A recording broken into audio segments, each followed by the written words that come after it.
Hello friends, good morning. स्वागत है मेरे नए ब्लॉग में।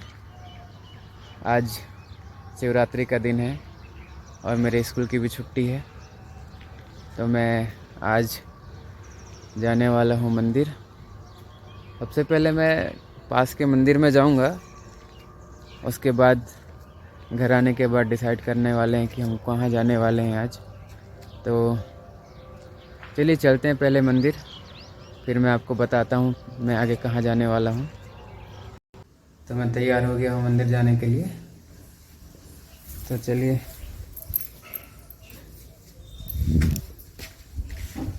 तो चलते हैं फिर मंदिर। तो फ्रेंड्स, मैं निकल गया हूँ मंदिर के लिए। तो मैं आपको मंदिर के पास पहुंचकर दिखाऊंगा कि मैं कौन से मंदिर जा रहा हूँ अभी। तो चलिए चलते हैं फिर। तो फ्रेंड्स, आज मैं जो मंदिर जाने वाला हूँ, ये मंदिर जो दलपत सागर में के बीच में है।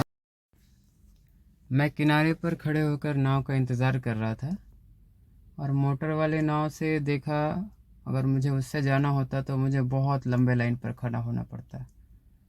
तो मैं समिति के द्वारा चलाने वाले नाव पर बैठ गया। हाँ, इसमें थोड़ा जाने में समय ज़रूर लग रहा था, पर मुझे लाइन का इंतज़ार नहीं करना पड़ा। और जैसे जैसे हम लोग मंदिर की तरफ बढ़ रहे थे, तो मेरी खुशी और दोगुनी हो रही थी, क्योंकि मैं आज पहली बार इस मंदिर पर जा रहा था। इतने सालों से बस दूर से देखा करता था कि मंदिर मुझे जाना है।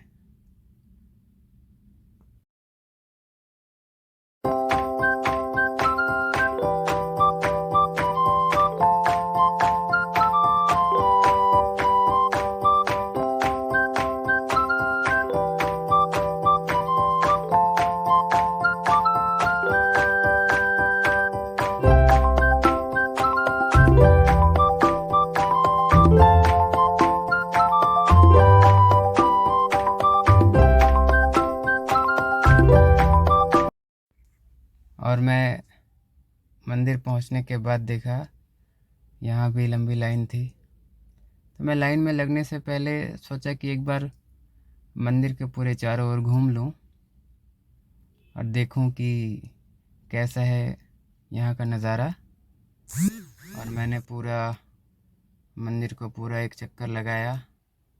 तो मंदिर में छोटे छोटे 4 दरवाजे थे, लेकिन उसमें से एक दरवाजे तक के लिए सीढ़ी बनाई थी, तो भीड़ बहुत ज़्यादा हो रहा था और दरवाज़ा बहुत छोटा सा था, तो पूजा करने में लोगों को तकलीफ़ हो रही थी। और मंदिर की ऊंचाई भी इतनी है कि लोगों को उतरने में भी परेशानी हो रही थी।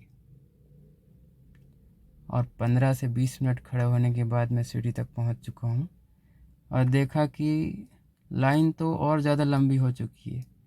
अच्छा हुआ कि मैं थोड़ा पहले आया। और ये मैं भोलेनाथ जी के दर्शन कर लिया। मैं यहाँ पे ज़्यादा इंतज़ार नहीं किया, क्योंकि भीड़ बढ़ रही थी और मुझे वापस भी जाना था। तो मैं जैसे जो भी पहली बोट आई उसमें बैठ गया और देखा कि इस बोट में बैठने के लिए भी लोगों में बहुत ज़्यादा धक्का चल रहा था। तो लेकिन मुझे आसानी से मिल गया और मैं उस किनारे के लिए निकल गया। और देखा कि जब मैं आ रहा था वापस, अभी उससे और कई ज़्यादा भीड़ हो चुकी थी। अच्छा था कि मैं जल्दी आया।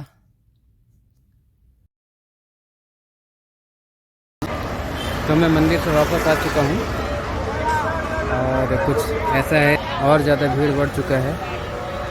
भक्तों की भीड़ बहुत ज़्यादा है और मंदिर में भी बहुत ज़्यादा भीड़ है अभी।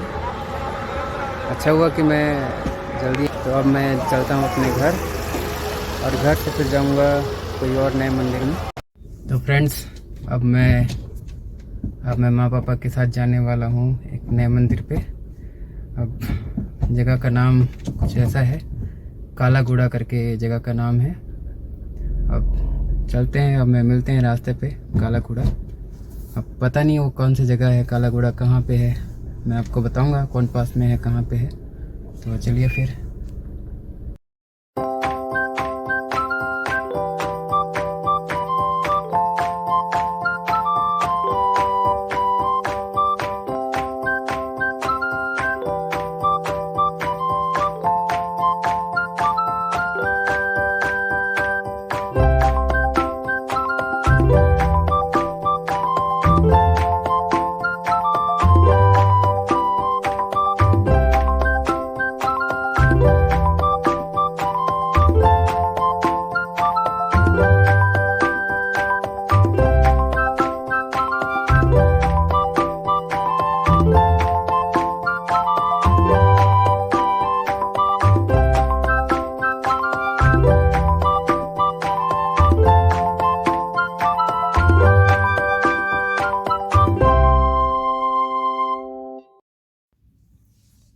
तो हम लोग कालाघोड़ा जाने के लिए कुरंदी वाले रोड पर पहुंच चुके हैं। तो ये कुरंदी जाने के लिए आड़ावाल से आप जा सकते हैं और कुरंदी होते हुए हमको कालाघोड़ा जाना था। तो मुझको भैया रास्ता बता रहे थे। वैसे मैं इस रास्ते पर पहले जा चुका हूँ कि इसी रास्ते से होकर मैं तिरिया संगम गया था। और भैया मेरे को बताया कि ये जो कालाघोड़ा है ये तिरिया संगम के पास में ही है। तो फिर मुझे रास्ता मालूम था और हम लोग सीधे निकल गए कालाघोड़ा के लिए। और इस रोड से आप गुप्तेश्वर भी जा सकते हैं, लेकिन इस रास्ते पर बहुत ज़्यादा घना जंगल भी है और बहुत ही प्यारा रास्ता है। जब आप बारिश के दिनों में इस रास्ते में आएंगे तो बहुत ज़्यादा अच्छा लगता है, क्योंकि सभी तरफ हरा भरा रहता है, तो देखने में बहुत सुंदर लगता है। तो हम लोग पहुंच चुके हैं जहां हमको आना था। तो जगह का नाम है कोलियागुड़ा, ये तिरिया संगम के पास में है। तो चलिए हम लोग चलते हैं मंदिर की तरफ। तो मंदिर के पास का कुछ इस प्रकार नज़ारा है। आगे माँ पापा जा रहे हैं। तो हम लोग मंदिर के पास पहुंच चुके हैं। यहाँ से लाइन शुरू हो चुकी है, हमको यहाँ से लाइन पे लगना पड़ा और आगे तक लाइन है। तो अब लाइन पे लगे हैं, देखते हैं कब नंबर आता है हमारा।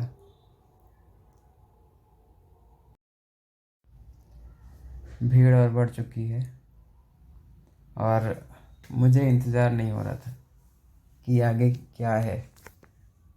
एक्साइटमेंट था, देखना था, नया जगह था कि आगे है कैसा। तो मैं इन सब भीड़ से आगे निकलते हुए आगे तक चला गया देखने के लिए कि आगे है क्या।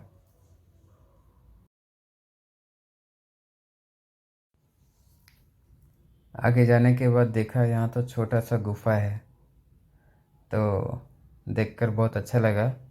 अब बस इंतज़ार हो रहा था कि मेरा समय कब आएगा इसके अंदर जाने का। आखिरकार मेरा समय आ गया गुफा के अंदर जाने का। तो यहाँ पे जाने के लिए बड़ी मशक्क़त करनी पड़ रही है, बहुत झुक के अंदर घुसना पड़ रहा है। अगर आप थोड़ा भी इधर उधर होते हैं तो आपके सिर में ज़ोर से लगेगा पत्थर। और धीरे धीरे आपको नीचे की ओर जाना है गुफा में। ये गुफा ज़्यादा लंबी नहीं है, लेकिन बहुत अच्छी है। अच्छा लगा देखकर, कुछ नया देखने को मिला आज। यहाँ पे और नीचे उतरने के लिए लकड़ी की सीढ़ी लगी हुई है, तो बड़े संभल के उतरना पड़ रहा था यहाँ पे, क्योंकि सीढ़ी में गैप नहीं दिया गया था जिसमें पैर फंसाने को जगह नहीं मिल रहा था। अब क्या है कि मैं 5 लोगों के साथ आया, जिसमें मैं यहाँ अकेले आया और मेरे यहाँ माँ पापा भैया सब पीछे रह गए थे। तो मैं यहीं खड़े रहकर उनका वेट कर रहा था। तो हम गुफा के उस जगह में पहुँच गए हैं जहाँ पे शिव जी विराजमान है। और गुफा के अंदर में कुछ इस प्रकार है शिव जी। ये शिवलिंग है और ये बाजू में माता पार्वती भी हैं। तो बहुत अच्छा लगा अंदर में आके, और हम पूरे परिवार शिव जी के दर्शन किए। तो हम सभी गुफा के बाहर आ चुके हैं और आने के बाद देखा कि यहाँ पे और भी ज़्यादा भीड़ हो चुकी थी।